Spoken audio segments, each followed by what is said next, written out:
Hey folks, thanks for watching. Sorry we had a little bit of filming technical difficulties. That's why we missed the first few minutes. But anyways, we got ourselves a 07 or 08 Street Glide. What we're doing today is a full service. What we've done already is started draining the oil and pulled the bags and side covers off. We also are putting a fuel filter in this bike, and last but not least, brake pedal stuck because the ABS module is jammed up. It's very important that if you have an ABS bike, or even if you don't have an ABS bike, change your clutch and brake fluid every 2 or 3 years. In a really hot, humid country, you should probably do it even more often. Brake fluid over time will absorb moisture. As it absorbs moisture, it'll boil over sooner. Thus, you have spongy brakes, or your valving and your bodies get stuck. You get spongy brakes, or you lose your brakes. The fluid will gum up as it absorbs moisture. So keep on top of that. That's something a lot of guys I see forget about, is brake fluid, clutch fluid, fork oil. Those are some very commonly overlooked things that I think are one of the most important things for safety. So thanks for watching, and we'll show you guys from here on what to do. This fella here has got a real fancy Kuriokin air cleaner cover. You got to take the 5 little outside screws off, pull the chrome cover off to access your filter. Go on the back of our tank and just unplug the electrical connectors and the hoses. You're going to pull these rubber caps off here with the 1/2-inch socket and extension. You're going to take 2 bolts off back here and 1 bolt on either side of your frame to lift your tank. Try to protect your bodywork as much as you can. So buy some covers, some thick blankets, whatever. Put that over the fender. Then we're going to take the lower bolts out of our spotlights and just loosen the top ones. See how now your spotlight will kind of roll down a little bit. Got a screw through this chrome cover into your fairing. There's a screw right here, and then you got 3 screws along the top. Pull your outer fairing cover. I'll be real careful with it because it will eat off paint. So we're going to pull the reservoir off of our front master, and then with this little vacuum cleaner, we're going to suck the brake fluid out of the front system before we unbolt all our lines. While we're down here, your rear master cylinder right up here between your motor and your brake pedal. We're going to pop that cap off too. And we're going to suck all that brake fluid out of the system as well through the caliper.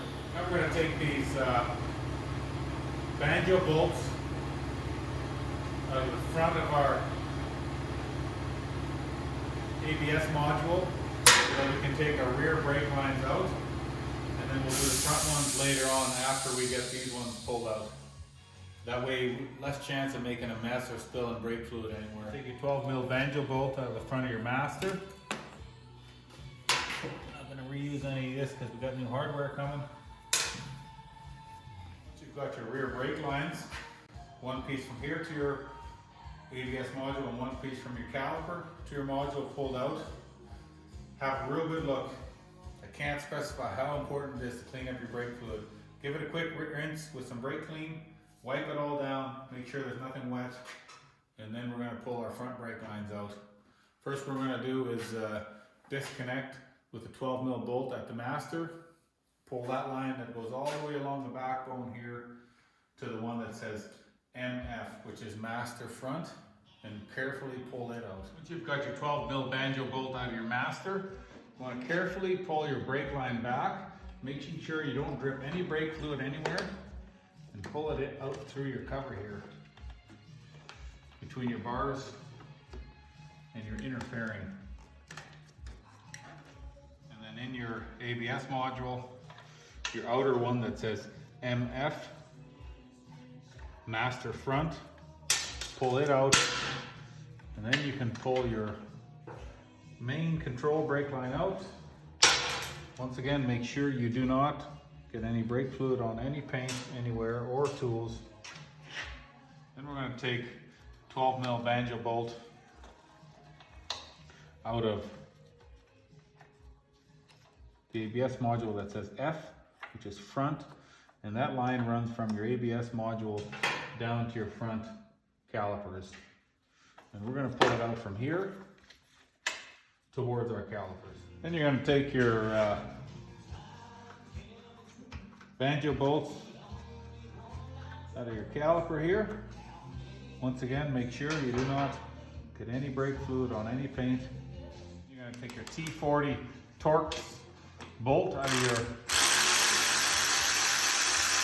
bottom of your tree. That bolts the brake lines on the bike. Now we've got our new brake line. Before you put it together, you want to make sure that you blow a little air through these lines. You want to do that because you never know if there's a little bit of dirt in there from packing. Remembering how your old brake line came out of there somewhat, you're going to stuff your brake line back in there and put your T40 bolt back into the bottom of the tree. And hopefully the brake line kit you bought came with new crush washers, which I highly recommend you doing. If you don't, well, I'll leave it up to you to decide how you're going to do that. But put new crush washers on your banjo bolt and then attach your brake lines. You're going to take a 13mm socket or wrench and tighten those banjo bolts up to factory spec. Same thing as on your calipers. You're going to use new banjo bolts and crush washers on either side of your fitting, and then connect your line back up to your master cylinder at the top. Now we're going to put our drain plugs back in. We're still waiting on our rear brake line to show up. For our drain plugs, I like to use a little Permatex liquid thread sealant instead of just the O-ring. And I like to use liquid because if you're using Teflon tape and any of it accidentally gets inside the motor or the transmission, it can plug off little holes, whereas this liquid stuff, it'll just disappear. In transmissions, I like to use AMSO Severe Gear 75140, which has zinc additive, load bearing. Harley twin cam touring transmissions are exactly 1 liter. For the engine, we like to use AMSO V-Twin 2050, very good quality oil. For the Harley twin cam touring, it's exactly 4 liters. Primary, we just like to use AMSO ATF. Why do we use ATF? All your performance clutches require ATF because a lot of your performance clutches run an extra plate. So then when you squeeze in your clutch lever, you have less distance between your plates. And ATF is thinner, so it causes less drag on your plates. ATF also has more detergents, so under high heat and abusive conditions, you're going to get more life out of your clutch. Also in the morning, when you first start out your bike and you squeeze in your lever and put it into first gear, it's not going to bang into gear with ATF. Everybody that switches to ATF loves it. Once you get your derby cover back on, tightened up, we're going to put our passenger floorboard back on. This is a nicely adjustable one. Make sure both sides are the same. Also, when you're working on your Harley, it's common that this shift arm right here that's attached to your transmission to come loose. Make sure you feel it and reach down there with a 1/4-inch Allen and make sure you tighten up that nut. Also check your shift linkage on the front. It's always coming loose. If you're riding a bike, you should be checking your tire pressures probably once a week at least, but if you're doing a service, check your tires. Pressures on a touring bike should be about 38 or 40 psi. When you're cleaning your air filters, use some Sunlight dish detergent or the actual K&N filter cleaner. Spray it on the outside and then with hot water, rinse from the inside out only. Make sure you don't get any dirt on the inside of your filter. And then when you're putting your oil back on, you want to make sure you spray your filter evenly. And any excess oil, you want to take your rag and wipe that out. And we're going to go and put our filter back in there. Make sure you tighten everything crisscross. Don't over tighten these little Allens. bleed our front brakes, make sure you use brake fluid from a sealed container. And make sure you read on the lid of your master what type of fluid you use. Do not mix your brake fluids. And if you're uncertain, consult your manual or call me. We're going to suck the brake fluid through with our vacuum like we do every time. Once you've got your brakes bled, it shouldn't take much to pull your levers. And you shouldn't be able to pull it down to the handlebars. With your fender cover in place, we're going to plug in our headlight, get our outer fairing back on, and cover up all the goodies in here. Usually what I like to do is just put the center bolt in loosely so I can hold it in place, hands free. Put my 2 screws in from the inside through the chrome bezel into the fairing, and the 2 through the fairing, and then we'll do the top last. Now, you can usually just pop your windshield in there. Might have to take that center bolt out again.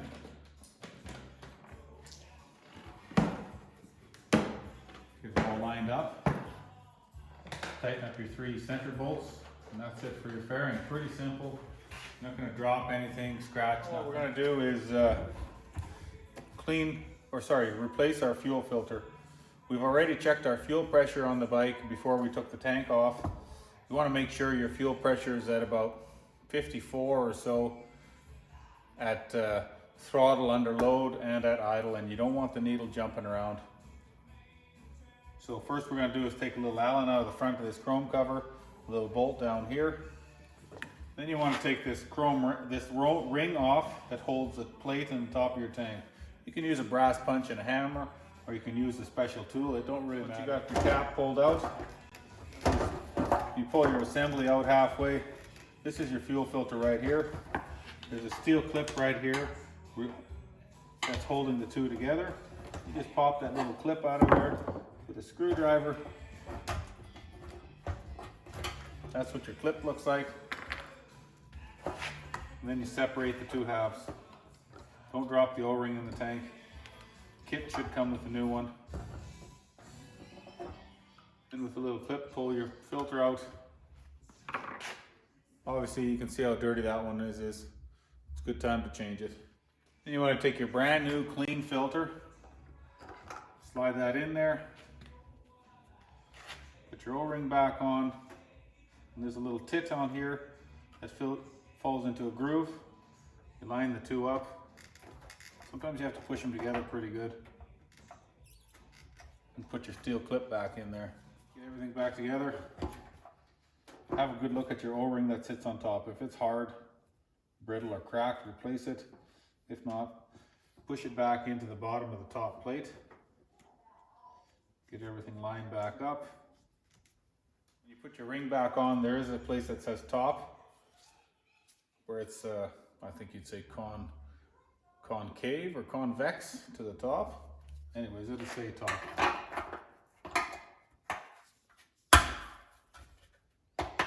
And then you just give it a little turn to knock her into place. You've got your gauge and your pump plugged back in to your main harness here. Your 2 drain lines hooked up and all 4 bolts tightened up. Just want to take a little bit of lube. I'll grab some lube, WD-40 or something on this hose going into the petcock. Slide your collar up and just push down.